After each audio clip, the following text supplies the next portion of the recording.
The final fraud, Satan appearing as Yahushua.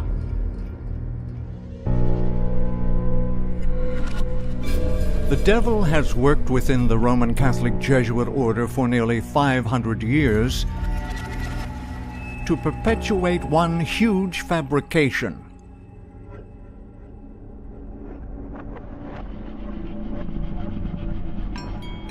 We live upon a globe Earth, rotating around the sun in a huge solar system, both spinning through an immense galaxy, traveling an enormous, ever-expanding universe that contains alien life on other planets.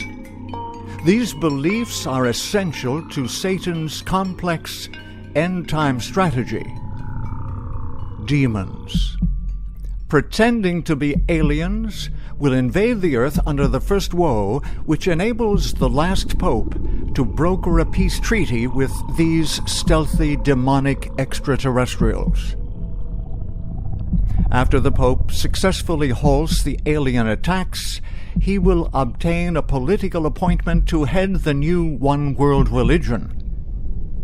In this role, the pope will help Satan in this final deception, pretending to be Yahushua. Satan has always wanted the worshipped you, the Creator, alone. How art thou fallen from heaven, O Lucifer, son of the morning? For thou hast said in thine heart, I will ascend into heaven, I will exalt my throne above the stars of Yahuwah. I will be like the Most High. For millennia on earth, Satan has diverted worship from the Creator to false gods of his invention, and in the final remnant of time, Satan will make it appear he is the Saviour returning as promised. Satan will seek to be the completion of every religious expectation. Saviour, Messiah, Promised One. All three of the monotheistic Abrahamic religions have very specific expectations for the events they believe will happen at the end of the age.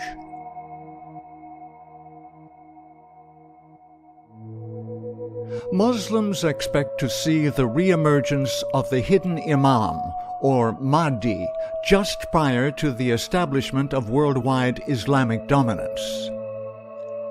The hidden Imam is known by several monikers, which translate to Expected One, the Hidden One, and, of course, Mahdi, Promised One. Jews anticipate the arrival of their Messiah, a descendant from the house of David. After his return, they believe Israel will be exalted as a nation. All foreigners will be banished from their borders, and the world will be converted, its leaders bringing tribute to the Jewish Messiah. Christians. Different denominations have differing beliefs as to the order of events preceding the Second Coming.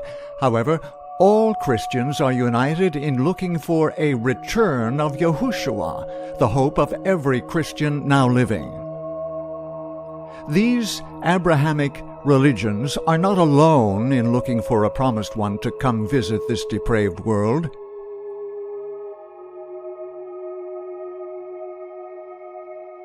Buddhists believe after a period of great moral degeneration in society, there will arise in the world an exalted one named Maitreya, fully awakened, abounding in wisdom and goodness, happy, with knowledge of the worlds, unsurpassed as a guide to mortals willing to be led, a teacher for gods and men.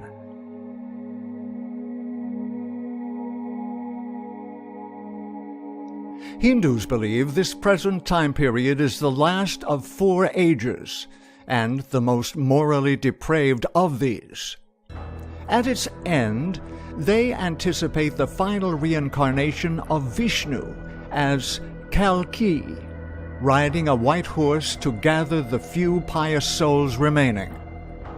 Together with the other incarnations of the Godhead, or avatars, Kalki will destroy sin and vanquish every demon.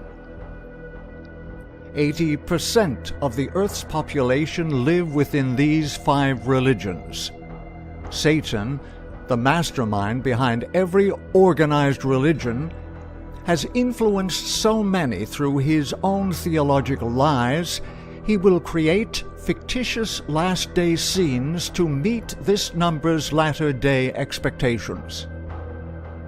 Satan is the world's greatest Bible scholar and knows the truth very well. He is responsible for every incorrect view concerning the Creator and the end of the world. He will appear as the Mahdi to the Muslims, the Messiah to the Jews, Yahushua to the Christians, Maitreya to the Buddhists, and Kalki to the Hindus. The trumpets of Revelation 8 and 9 will be heaven's last warning to the earth.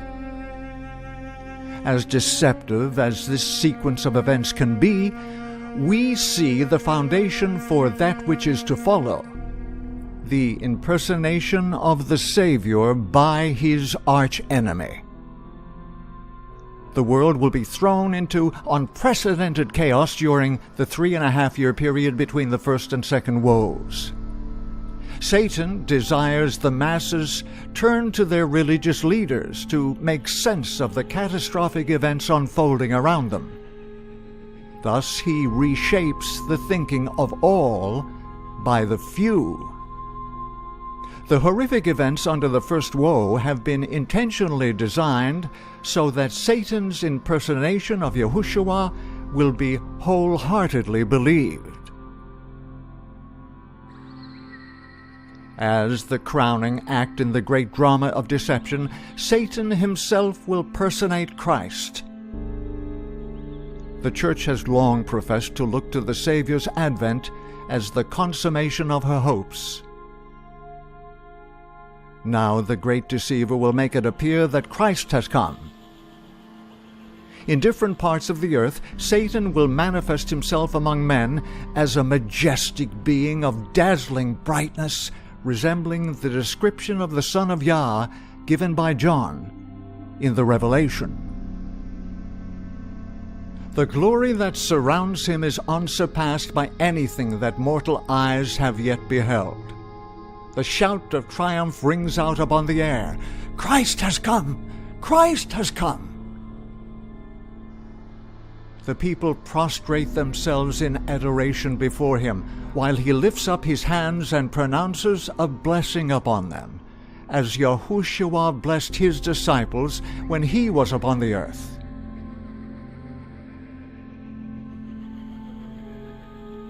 His voice is soft and subdued, yet full of melody. Satan's control of organized religions has led most followers to conclude that which he desires. They all approach their local religious leaders for instruction in what to believe, thus his lies are disseminated throughout. Leaders consult with superiors to follow the guidance of the upper hierarchs. In the near future, the Pope's influence will cross all religious boundaries, directly under Satan himself. Thus, when he appears as Christ, the Pope accepts him to conduce the world's worship of Satan as truly Saviour. The leaders of all other religious bodies follow his example. The Orthodox churches will be told by their patriarchs, "This is indeed Christ." Jews will rejoice to finally receive their Messiah.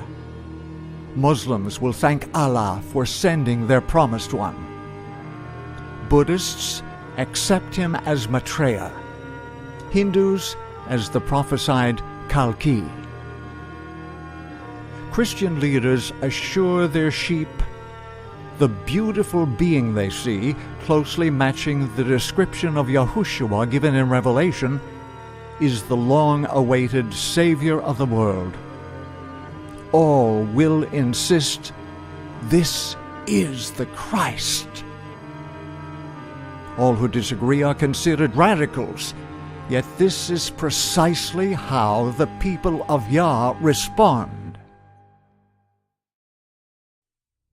Only those who have been diligent students of the Scriptures and who have received the love of the truth will be shielded from the powerful delusions that take the world captive. By the Bible testimony, these will detect the deceiver in his disguise. Are the people of Yahuwah now so firmly established upon His word that they would not yield to the evidence of their senses? Would they, in such a crisis, cling to the Bible and the Bible only? The religious hierarchy of Babylon prepares the world to worship Satan, and for this reason the clarion call goes forth, "Go out of her, my people."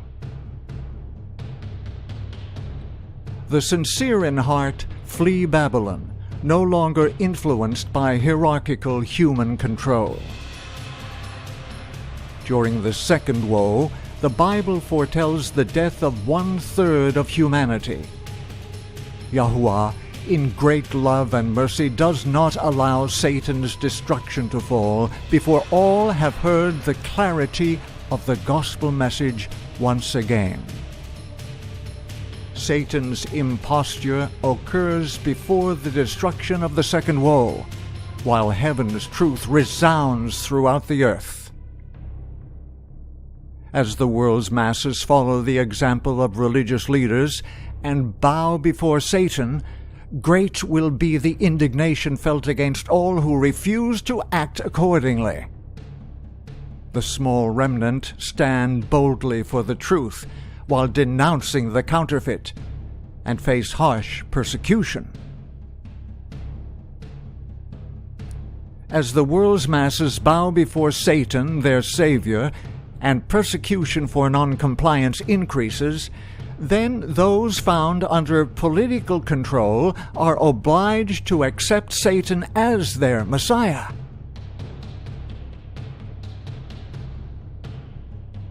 In gentle, compassionate tones, he, Satan, presents some of the same gracious heavenly truths which the Saviour uttered. He heals the diseases of the people, and then, in his assumed character of Christ, he claims to have changed the Sabbath to Sunday, and commands all to hallow the day which he has blessed. He declares that those who persist in keeping holy the seventh day are blaspheming his name by refusing to listen to his angels sent to them with light and truth. This is the strong, almost overmastering delusion. Like the Samaritans who were deceived by Simon Magus, the multitudes, from the least to the greatest, give heed to these sorceries, saying, "This is the great power of God."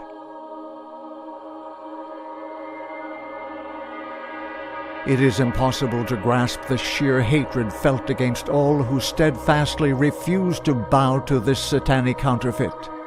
The desire to force compliance is driven by the fear, if all don't unite to accept the promised one, the alien invasion of the first woe might return. When humanity suffers the great losses predicted under the second woe, this will appear justified.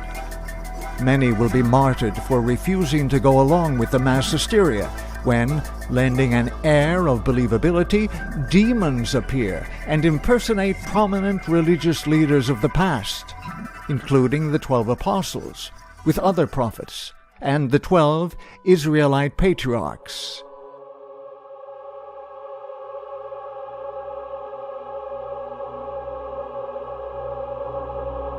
The third woe begins, probation having just closed.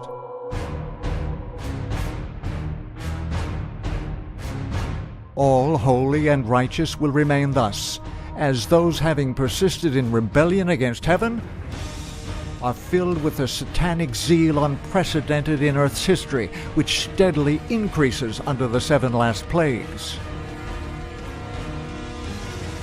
Satan, too, will be filled with murderous intent. If he could wipe from the earth this small remnant denouncing him as a fraud, his triumph would be complete.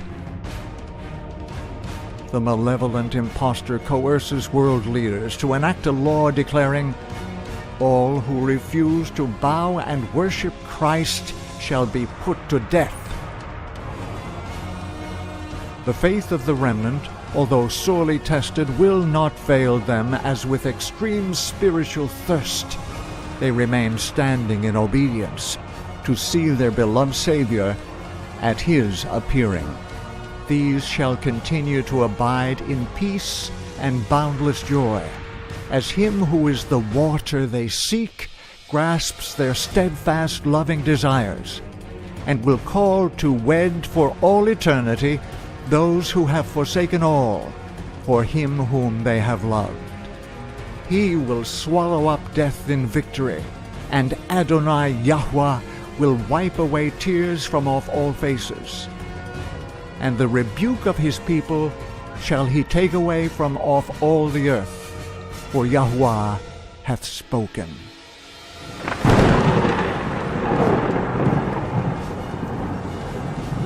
And it shall be said in that day, Lo, this is our Eloah. We have waited for Him, and He will save us. This is Yahuwah. We have waited for Him. We will be glad and rejoice in His salvation.